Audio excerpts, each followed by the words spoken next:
has been seen coming to and fro from this house. I was just wondering if you could confirm what was going on. I'm afraid I can't. Is it Sophie, do you say? Yes, it is. Yeah, I'm afraid I can't, Sophie, but I can certainly find out some more information. Is there any chance you can find anything out for me now at all? Well, I'm not sure there's anyone here really I could ask. Okay. But maybe I could find out at a later date. Do you have a Sorry, card? who are you? I'm Nikki. You're Nikki, and what do you do? Do you work for Pete? I do. You do, and what kind of job do you do for Pete? Well, at the moment I'm just doing all sorts of things, filling in, just doing a bit of office work. Oh, okay. Whatever's needed. It was really hard to think that quickly on your feet and think enough to kind of keep her on side, but not give her anything important. Sorry, Nikki, just one last thing before I go. I have come down to the West End. Is there any chance I could pop in just to use your toilet? I'll be 2 seconds. Is that okay? I'm afraid our toilet is having a bit of a problem at the moment. I'm not sure you'd really want to go in there. I'm really not bothered. I'm just really desperate. It's not my house, and under other circumstances, you know, I might say, I don't. No offence, Sophie, but I don't think it's feasible for me to let you in. I think when I asked her to use the loo, she was polite but firm. I don't think I could have convinced her to let me in at all. I think she'd made up her mind.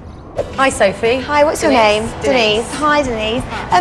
I've heard that Pete Burns has actually been coming and going from this house for the last couple of weeks, and also I've also seen that there's been a TV crew following him around. Are you filming something? Well, the TV crews. Did you see any TV crews? I did, yes. Right. Okay. Well, I mean, this is my property, so that's. So this is your house? Yeah, I live here at the moment, so right, yeah, okay. I'm staying here. So. And why have you got TV crews coming in and out of your house? Right. Well, that might be something to do with me, but I don't really have to tell you. So that's got nothing to do with Pete? No, it's to do with, this is where I live, so if the camera crew are here, that's, you know, for my purposes. When the journalist knocked on the door, it was a little bit difficult, caught off guard, a little bit of nerves, lack of experience. Pete has been once before, but He's been once before, but he was here yesterday. I saw him here yesterday. What was he up to? I'm not actually going to tell you that right now, but if you give me your number... Sorry, how do you know Pete?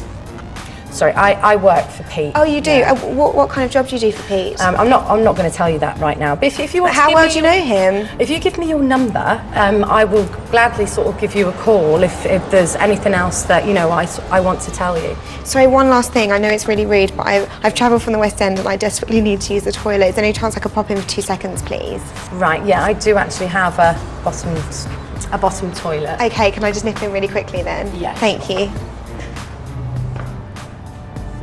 Denise is the contestant with journalism training. I can't believe it. Out of everybody, you'd think this week would be her week.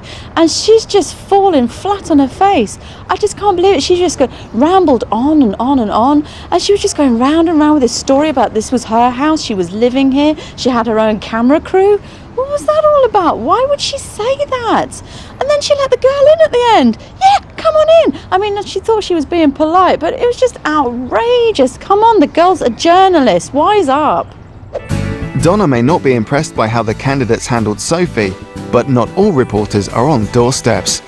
Pete is going to be holding a press conference tomorrow. What he'd like to do is have a 10-minute one-on-one with each of you. And during this interview, it's up to you to glean as many key points as possible in which to brief the journalist before the press conference tomorrow. And you need to remember that Pete isn't a fan of the tabloids, and if you give anything away that might generate any negative press, he'll be livid.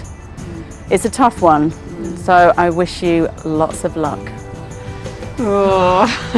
I was quite, panic-stricken, having never ever had experience of anything like that. I got you in here because I guess you know tomorrow is going to be the nightmare of my career, which is the press conference. Okay. I'd rather stick pins in my eyes, so I'm going to help you prepare some notes so you can brief the press. Brilliant. And obviously the main point that I want to get in the media is about the upcoming wedding, which will be on July the 6th at 3:30 in the afternoon at the Royal Society of Arts building in Mayfair.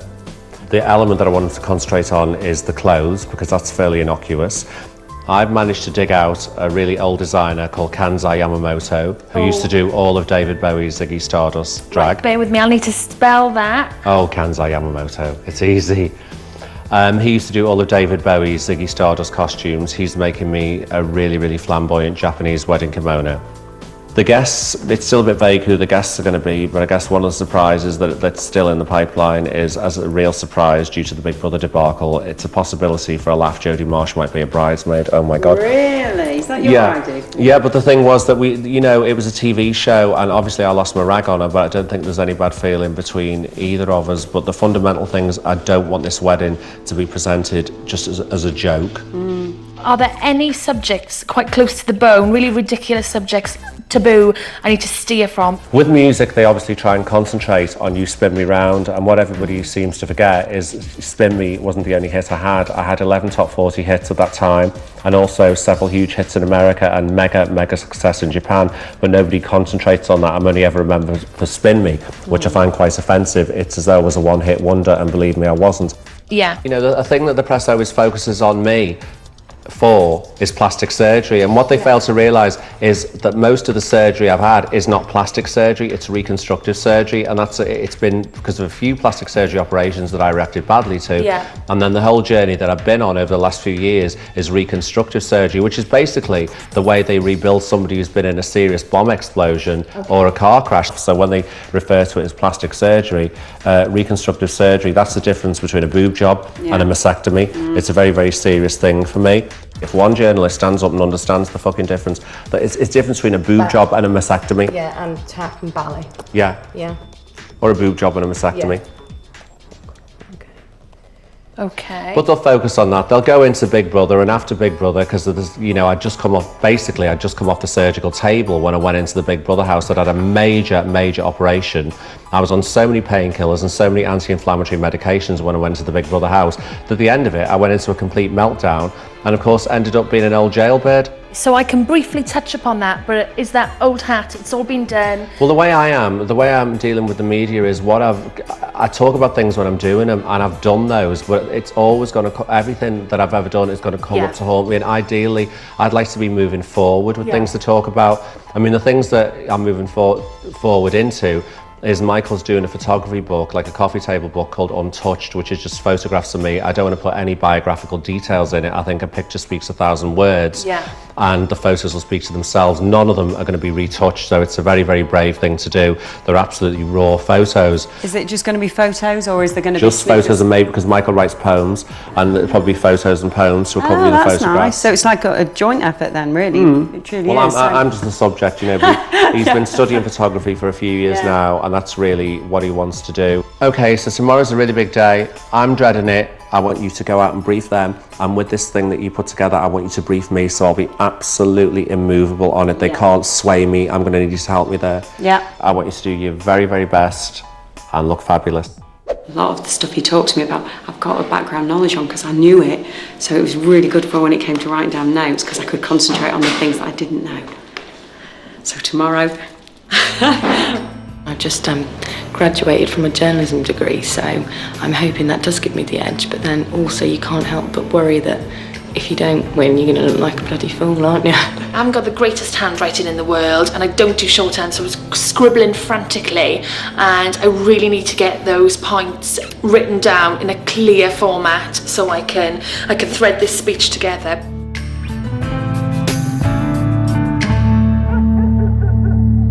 Seriously not taking away anything from you guys, because I know we all want this just as much, but I almost feel like a bit stupid if I didn't win this one. I understand because, that. It's like, well, I just graduated as a journalist, so it's, I should really be able to work this one out. So I've got that nervous energy. No, but I do, as much as I'm going to be honest and say I really do hope that I win this, but I do still wish you both a huge amount of luck, and may the best person win, but it's going to be difficult for us all, I think. My head is whirling at the moment completely. I'm trying to put a real brave face on. I'm going to end up looking like a complete tit, no doubt. Oh my God. I'm just really conscious that I don't fall over my words and confuse myself too much.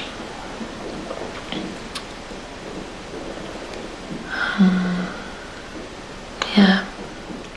Shitting a brick. Absolutely shitting myself. I'm so nervous. He's featuring in a new copybook tape.